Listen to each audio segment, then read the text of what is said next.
আপুনি অৰুণোদয় আঁচনিৰ সুবিধা পোৱা নাই তেন্তে শীঘ্ৰে আবেদন কৰক পঞ্চায়ত অফিচত ইতিমধ্যে ফৰ্ম দি থকা হৈছে ফৰ্মখন আপুনি আনক আৰু শীঘ্ৰে পূৰণ কৰক যেহেতু ফৰ্মখন পূৰণ কৰি আপুনি জমা কৰক সেই ফৰ্মখন অৰুণোদয় আঁচনিৰ কাৰণে কেনেকৈ এপ্লিকেশ্যন কৰিব এপ্লিকেশ্যন ফৰ্মটো ক'ত পাব কেনেকৈ ফিল আপ কৰিব আৰু ইয়াৰ লগত আপোনাৰ কি কি ডকুমেণ্ট জমা কৰিব লাগিব আৰু আপোনালোকে ফৰ্মটো ক'ত জমা কৰিব লাগিব মই আজি এইটো ভিডিঅ'ত অৰুণোদয় আঁচনিৰ সম্পূৰ্ণ প্ৰচেছ দেখুৱাই দি আছো যিহেতু আজি অৰুণোদয় আঁচনিৰ ডাঙৰ আপডেট আহি গৈছে যিসকলে এতিয়ালৈকে অৰুণোদয় আঁচনিৰ পইচা লাভ কৰা নাই বা যিসকলে অৰুণোদয় আঁচনিৰ পইচা লাভ কৰিছিল কিন্তু অৰুণোদয় আঁচনিৰ পইচাসমূহ বন্ধ হৈ গৈছে এতিয়া কিন্তু সকলোৱে অৰুণোদয় আঁচনিৰ কাৰণে এতিয়া এপ্লিকেশ্যন কৰিব লাগিব কেনেকুৱাকৈ আপোনালোকে অৰুণোদয় আঁচনিৰ কাৰণে এপ্লিকেশ্যন কৰিব মই আজি এইটো ভিডিঅ'ত আপোনালোকক সম্পূৰ্ণ প্ৰচেছ দেখুৱাই দি আছো যদি আপোনালোকে এতিয়া অৰুণোদয় আঁচনিৰ পইচা পোৱা নাই তেনেহ'লে আপোনালোকে আজিয়ে অৰুণোদয় আঁচনিৰ কাৰণে এপ্লিকেশ্যন কৰক কেনেকৈ কৰিব চাই লওক এইটো হৈছে অৰুণোদয় আঁচনিৰ এপ্লিকেশ্যন ফৰ্ম এতিয়া আপোনালোকে ফৰ্মটো ক'ত পাব সেইটোও মই আপোনালোকক দেখুৱাই দি আছো এতিয়া আপোনালোকে কেনেকুৱাকৈ অৰুণোদয় আঁচনিৰ ফৰ্মটো ফিল আপ কৰিব লাগিব মই আপোনালোকক ফাৰ্ষ্ট সেইটো প্ৰচেছ দেখুৱাই দি আছো এইটো হৈছে অৰুণোদয় আঁচনিৰ এপ্লিকেশ্যন ফৰ্ম ফাৰ্ষ্ট আপোনালোকে ইয়াত আপোনাৰ এটা পাছপোৰ্ট সাইজ ফটো লগাই দিব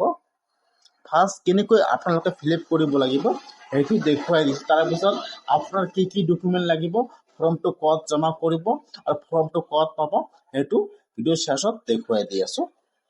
ইয়াত চাব ফাৰ্ষ্ট দিয়া আছে যদি আপোনালোকে অৰুণোদয় আঁচনিৰ পইচা লাভ কৰি আছিল আৰু বৰ্তমান আপোনালোকৰ একাউণ্টত অৰুণোদয় আঁচনিৰ পইচা নোহোৱা বা আপোনালোকৰ অৰুণোদয় আঁচনিৰ পইচাসমূহ বন্ধ হৈছে তেনেহ'লে আপোনালোকে ইয়েছত টিক মাৰ্ক দিব আৰু যদি আপোনালোকে নতুন হয় তেনেহ'লে আপোনালোকে ইয়াত নোট টিক মাৰ্ক দিব তাৰপিছত আপোনালোকৰ ইয়াত ৰেচন কাৰ্ড নম্বৰটো বহাই দিব তাৰপিছত যিটো আপোনালোকৰ ডিষ্ট্ৰিক্টৰ নাম আছে ইয়াত আপোনাৰ ডিষ্ট্ৰিক্টৰ নামটো বহাই দিব তাৰপিছত যিটো আপোনালোকৰ LAC নাম আছে বা যিটো আপোনালোকৰ সাব ডিষ্ট্ৰিক্টৰ নাম হয় এতিয়া আপোনালোকে ইয়াত আপোনালোকৰ সাব ডিষ্ট্ৰিক্টৰ নামটো বহাই দিব তাৰপিছত ইয়াত আহি যাব এপ্লিকেশ্যন ডিটেইলছ ইয়াত চাব দিয়া আছে এপ্লিকেশ্যন ফাৰ্ষ্ট নাম মিডিল নাম আৰু লাষ্ট নাম ফাৰ্ষ্ট আপোনালোকে ইয়াত আপোনাৰ ফাৰ্ষ্ট নামটো বহাই দিব যদি আপোনালোকৰ মিডিল নাম আছে ইয়াত বহাই দিব যদি আপোনালোকৰ মিডিল নাম নাই ডাইৰেক্ট আপোনালোকে ইয়াত লাষ্ট নামটো বহাই দিব এইটো হৈ গ'ল আপোনালোকৰ এপ্লিকেশ্যন ডিটেইলছ ফাৰ্ষ্ট নাম মিডিল নাম আৰু লাষ্ট নাম তাৰপিছত যিটো আপোনালোকৰ গাৰ্জিয়ান নাম আছে যিজন আপোনাৰ গাৰ্জিয়ান হয় তেওঁৰ ইয়াত ফুল নেমটো বহাই দিব বা ইয়াত আপোনালোকৰ গাৰ্জিয়ানৰ নামটো বহাই দিব তাৰপিছত যিটো আপোনালোকৰ জেণ্ডাৰ হয় মেল নে ফিমেল আপোনালোকে ইয়াত টিক মাৰ্ক দি দিব যেহেতু ফিমেল হ'ব আপোনালোকে ইয়াত ফিমেলৰ টিক মাৰ্ক দি দিব তাৰপিছত যিটো আপোনালোকৰ ডেট অফ বাৰ্থ আছে এতিয়া আপোনালোকে ইয়াত আপোনালোকৰ ডেট অফ বাৰ্থটো বহাই দিব নাম আপোনাৰ গাৰ্জিয়ান নাম ইয়াত আপোনাৰ জেণ্ডাৰ সিলেক্ট কৰি লৈ ল'ব তাৰপিছত যিটো আপোনালোকৰ ডেট অফ বাৰ্থ আছে ইয়াত আপোনাৰ ডেট অফ বাৰ্থটো বহাই দিব তাৰপিছত ইয়াত আহি যাব এড্ৰেছ ডিটেইলছ এতিয়া কিন্তু আপোনালোকৰ ইয়াত ফুল পাৰ্মানেণ্ট এড্ৰেছটো বহাই দিব লাগিব ফাৰ্ষ্ট চাব ইয়াত দিয়া আছে এড্ৰেছ ইয়াত চাব ফাৰ্ষ্ট দিয়া আছে ব্লক ULB MSC যদি আপোনালোকে গ্ৰামৰ হয় তেনেহ'লে আপোনালোকে ইয়াত আপোনালোকৰ ব্লকৰ নামটো বহাই দিব আৰু যদি আপোনালোকে টাউনত হয় তেনেহ'লে আপোনালোকে ইয়াত আপোনাৰ ULB নামটো বহাই দিব তাৰপিছত ইয়াত চাব দিয়া আছে GP নাম অথবা ৱাৰ্ড নম্বৰ যদি আপোনালোকে গ্ৰামৰ হয় তেনেহ'লে আপোনালোকে ইয়াত আপোনালোকৰ পঞ্চায়তৰ নামটো বহাই দিব আৰু আপোনালোকে টাউনত হ'লে ইয়াত আপোনালোকৰ ৱাৰ্ড নম্বৰটো বহাই দিব তাৰপিছত ইয়াত আহি যাব আপোনালোকৰ ভিলেজৰ নাম এতিয়া আপোনালোকে ইয়াত আপোনালোকৰ ভিলেজৰ নামটো বহাই দিব তাৰপিছত ইয়াত আহি যাব লোকেলিটি বা লেণ্ডমাৰ্ক এতিয়া যেটো আপোনালোকৰ লোকেলিটি বা ল্যান্ডমাৰ্ক আছে যেনেকুৱাকৈ স্কুল মসজিদ আপোনাৰ ঘৰৰ ওচৰত যি ল্যান্ডমাৰ্ক আছে আপোনালোকে ইয়াত চাই বহাই দিব যাতে আপোনালোকৰ এড্ৰেছত ভেৰিফাই কৰিবলৈ আহিবলৈ হলে সুবিধা হয় এই কাৰণে আপোনালোকে ল্যান্ডমাৰ্কটো বহাই দিব তাৰ পিছত ইয়াত আপোনাৰ মোবাইল নম্বৰটো বহাই দিব পিনকোড নম্বৰ বহাই দিব ইয়াত আপোনাৰ থানাৰ নামটো বহাই দিব এইটো হৈ গ'ল আপোনালোকৰ এড্ৰেছ ডিটেইল তাৰ পিছত ইয়াত আহি যাব প্ৰপাৰ্টি হাউচ হ'ল এতিয়া এইবাৰ কোনসকলে অৰুণোদয় আঁচনি পইচা লাভ কৰিব ইয়াত চাব ফাৰ্ষ্ট দিয়া আছে উইণ্ড' 45 যিসকলৰ বয়স 45ৰ ওপৰত হৈ গৈছে এতিয়া বিবাহ হোৱা নাই আৰু বিধৱা মহিলা হয় সেইসকলে কিন্তু ফাৰ্ষ্ট অৰুণোদয় আঁচনি পইচা লাভ কৰিব যদি আপোনাৰ গাঁৱত কোনোবা বিধৱা মহিলা বা হেণ্ডিকেপ মানুহে বা দুখীয়া মানুহে এতিয়ালৈকে অৰুণোদয় আঁচনি পইচা লাভ কৰা নাই এইবাৰ কিন্তু যিসকলে অৰুণোদয় আঁচনি পইচা লাভ কৰিব এতিয়া কিন্তু সেইসকলৰ ফুল ভেৰিফাই কৰিব আপোনাৰ ঘৰত আহি যে আপোনালোকে অৰুণোদয় আঁচনি পোৱাৰ যোগ্য হয় নে নহয় সেইকাৰণে যদিহে আপোনালোকে অৰুণোদয় আঁচনি পোৱাৰ যোগ্য হয় তেতিয়াহে কিন্তু আপোনালোকে অৰুণোদয় আঁচনিৰ কাৰণে এপ্লিকেশ্যন কৰিব লাগিব আৰু যদি আপোনালোকে অৰুণোদয় আঁচনি পোৱাৰ যোগ্য নহয় তথাপিও আপোনালোকে অৰুণোদয় আঁচনিৰ কাৰণে এপ্লিকেশ্যন কৰে তেনেহ'লে কিন্তু আপোনালোকে এইবাৰ অৰুণোদয় আঁচনি পইচা লাভ নকৰিব আজি অৰুণোদয় আঁচনিৰ ডাঙৰ আপডেট আহি গৈছে যিসকলে অৰুণোদয় আঁচনিৰ ধন পোৱা নাই বা অৰুণোদয় আঁচনি পইচা লাভ কৰি আছিল অৰুণোদয় আঁচনি পইচা সোমোৱা বন্ধ হৈ গৈছে যদি আপোনালোকে অৰুণোদয় আঁচনি পাব লাগে অৰুণোদয় আঁচনি পইচা পোৱা নাই তেনেহ'লে আপোনালোকে অৰুণোদয় আঁচনিৰ কাৰণে এপ্লিকেশ্যন কৰিব লাগিব তাৰে পিছত ইয়াত আহি যাব দিয়া আছে বেংকৰ ডিটেইলছ অফ দ্য এপ্লিকেশ্যন এতিয়া আপোনালোকে ইয়াত যিটো বেংকৰ একাউণ্ট জমা কৰিব সেইটো বেংকৰ একাউণ্ট যাতে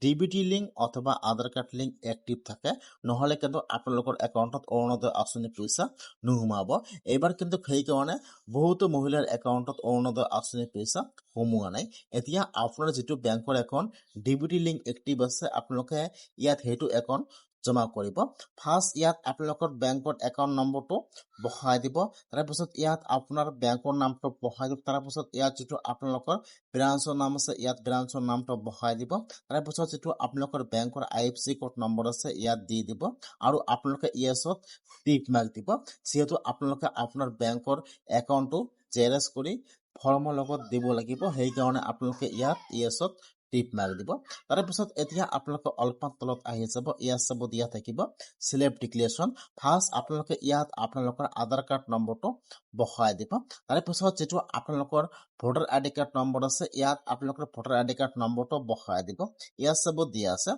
সেলফ ডিক্লেৰেশ্যন সিগনেচাৰ এতিয়া আপোনালোকে ইয়াত ইয়েছত টিক মাৰ্ক দিব লাগিব যে মই অৰুণোদয় আঁচনিৰ কাৰণে মই অৰুণোদয় আঁচনি পোৱাৰ যোগ্য হয় মই অৰুণোদয় আঁচনি পাব লাগে সেইকাৰণে মই নিজে আবেদন কৰি আছো এইকাৰণে আপোনালোকে ইয়াত ইয়েছত টিক মাৰ্ক দিব লাগিব তাৰপিছত এতিয়া আপোনালোকে অলপমান তলত আহি যাব তলত অহাৰ পিছত ইয়াত চাব দিয়া থাকিব সিগনেচাৰৰ অপশ্যন এতিয়া আপোনালোকে ইয়াত সিগনেচাৰ কৰিব লাগিব যদি আপোনালোকে সিগনেচাৰ কৰিব নাজানে তেনেহ'লে আপোনালোকে ইয়াত নাম লগাই দি দিব এতিয়া কিন্তু আপোনালোকৰ এইটো ফৰ্ম ফিল আপ হৈ গ'ল এতিয়া কিন্তু এইবাৰ আপোনালোকক দুটা ফৰ্ম দিব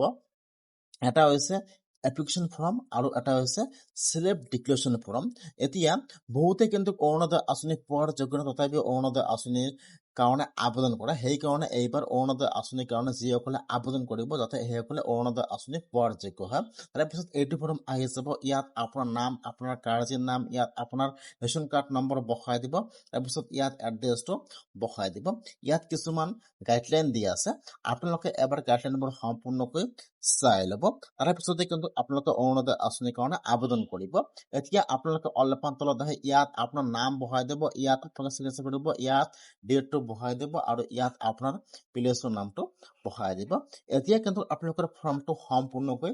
ফিল আপ হৈ গ'ল এতিয়া কথা হ'ল যে আপোনালোকে ফৰ্মটো ক'ত পাব ফৰ্মটো কিন্তু আপোনালোকে অনলাইনৰ পৰা ডাউনলোড কৰিলে নহ'ব ইয়াত চাব এইটো চিৰিয়েল নম্বৰ দিয়া আছে আপোনালোকে আপোনাৰ পঞ্চায়তৰ পৰা ফৰ্মটো ল'ব লাগিব আপোনালোকে আপোনাৰ পঞ্চায়তৰ পৰা ফৰ্মটো লৈ আপোনালোকে ফৰ্মটো সম্পূৰ্ণকৈ এনেকুৱাকৈ ফিল আপ কৰিব যাতে ইয়াত কোনো মিষ্টেক নহয় নহ'লে কিন্তু আপোনালোকে অৰুণোদয় আঁচনি পইচা লাভ নকৰিব আপোনালোকে ফৰ্মটো আনি ভালকৈ এটা এটাকৈ চাই ফিল আপ কৰিব যাতে ইয়াত কোনো মিষ্টেক নহয় আপোনালোকে ইয়াত যিটো বেংকৰ একাউণ্ট দিব সেইটো বেংকৰ একাউণ্ট যাতে ডিবিটি লিংক এক্টিভ থাকে এতিয়া আপোনালোকে ফৰ্মটো ফিল আপ কৰি লয় এতিয়া কিন্তু ইয়াৰ লগত আপোনাৰ ডকুমেণ্ট দিব লাগিব আপোনাৰ voter ID card Aadhaar card pan card bank passbook আৰু আপোনালোকৰ কিন্তু ইয়াত ৰেচন কাৰ্ড দিব লাগিব যদি আপোনালোকৰ ৰেচন কাৰ্ড নাই তেনেহ'লে কিন্তু আপোনালোকে অৰুণোদয় আঁচনিৰ পইচা লাভ নকৰিব সেইকাৰণে ইয়াৰ লগত আপোনাৰ সকলো ডকুমেণ্ট জেৰক্স কৰি ফৰ্মটো ফিল আপ কৰি যিটো আপোনালোকৰ পঞ্চায়ত আছে আপোনালোকে তাত যাই জমা কৰিব লাগিব ইতিমধ্যে কিন্তু সকলো পঞ্চায়তে অৰুণোদয় আঁচনিৰ কাৰণে নতুন এপ্লিকেশ্যন ফৰ্মটো আহি গৈছে সেইকাৰণে যিসকলে অৰুণোদয় আঁচনিৰ পইচা এতিয়ালৈকে পোৱা নাই বা যিসকলে অৰুণোদয় আঁচনিৰ পইচা পাইছে অৰুণোদয় আঁচনিৰ পইচা সোমোৱা বন্ধ হৈ গৈছে সেইসকলে আপোনালোকে আপোনাৰ পঞ্চায়তত যে আজিয়ে অৰুণোদয় আঁচনিৰ নতুন এপ্লিকেশ্যন ফৰ্মটো লৈ ফিল আপ কৰি আপোনালোকে অতি সোনকালে জমা কৰক নতুনকৈ আবেদন হৈ আছে আৰু যিসকলে অৰুণোদয় আঁচনিৰ পইচা পোৱা নাই সেইসকলে অৰুণোদয় আঁচনিৰ কাৰণে এপ্লিকেশ্যন কৰিব লাগিব আপোনালোকে যদি অৰুণোদয় আঁচনিৰ পোৱা নাই বা অৰুণোদয় আঁচনিৰ বৰ্তমান পইচা সোমোৱা বন্ধ হৈ গৈছে তেনেহ'লে আপোনালোকে আজিয়ে এনেকুৱাকৈ অৰুণোদয় আঁচনিৰ কাৰণে এপ্লিকেশ্যন কৰক আৰু যদি আপোনালোকক অৰুণোদয় আঁচনিৰ ফৰ্মটো লাগে মই আপোনাৰ সুবিধাৰ কাৰণে লিংক মোৰ ডেছক্ৰিপশ্যনত দি দিছোঁ